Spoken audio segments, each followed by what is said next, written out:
The snare drum etude this year is from Anthony Cirone's book, Portraits in Rhythm.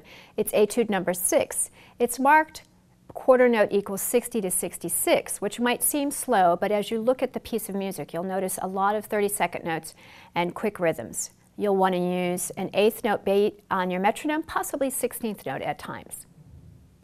The first thing you want to focus on is actually getting the rhythms correct. We're in 5/4 for this etude, so set your metronome at 8th notes and think about 10 8th notes per measure that you can follow as you go through the rhythms. One of the first things you want to decide upon is your roll bass, and use that roll bass from the slow tempo that you begin practicing up to 66 beats a measure, if that's where you end up, between the 60 and 66. I'm using primarily 30-second notes as my roll bass, even at the slower speed. The dynamic contrast in this piece is great. We have one measure with a few sforzando accents, a triple forte measure, all the way down to triple piano measure. Be careful not to overplay the sforzandos, but at the same time, be sure to leave room to go down to the triple piano. I am going to the edge of the drum when I go to my piano, pianissimo, and triple piano, but be careful not to get so far that you get to the shell of the drum and you start to hear the wood or the metal, whichever drum you have. Some of the dynamic contrast in this piece is terraced. You're playing fortissimo and you suddenly have to come down to pianissimo, such as the second to the last measure of the piece. You can practice that slowly and increase the tempo gradually as you play, like this.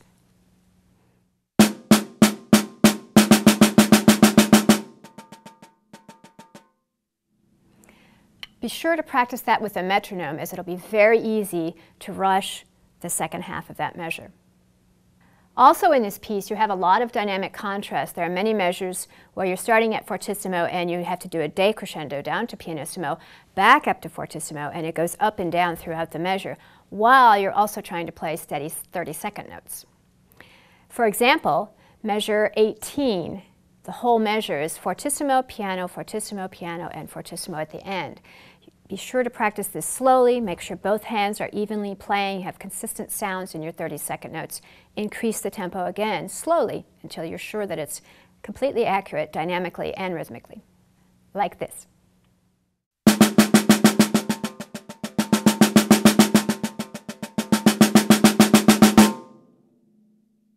When you're practicing your 30-second notes and your dynamic contrast, and you're really working at keeping those 30-second notes steady, think about the pressure in your fulcrum on your stick. Try to keep it the same and consistent throughout the dynamic levels. In my opinion, that should be a fairly relaxed fulcrum. Most of the rolls in this etude are connected to another note. However, in measure 3, we have 2 rolls exactly the same length that end without being connected to another note. My suggestion is that as you do the decrescendo at the end of the roll, just lift the sticks off of the drum so you don't get a tap at the end of it. So let me demonstrate measure 3 first with just a bass instead of actually bouncing or buzzing the roll, just so you can hear the rhythm pattern with the decrescendo.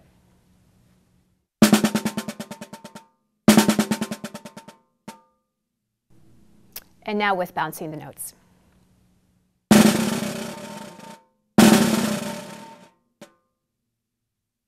One thing that's quite difficult about this etude are the measures that have a lot of space in them, a lot of rest. For example, measure 9 and 10. Be sure that you know how many beats you need to rest in between the note values. Count them in your head. You have to hear that pulse going on in your head the whole time. Again, practice with the metronome and then take the metronome away, come back and check it each time. Even though there's not a lot of very technical difficulties in this piece, it's not an easy piece to perform. You do have to be in control of the dynamics. Your sticks need to be consistent, the bounce on your stick. You need to have your roll bass perfectly worked out with the 30-second notes. Spend some good time with your metronome. Do a lot of exercises, making sure that both hands are performing equally.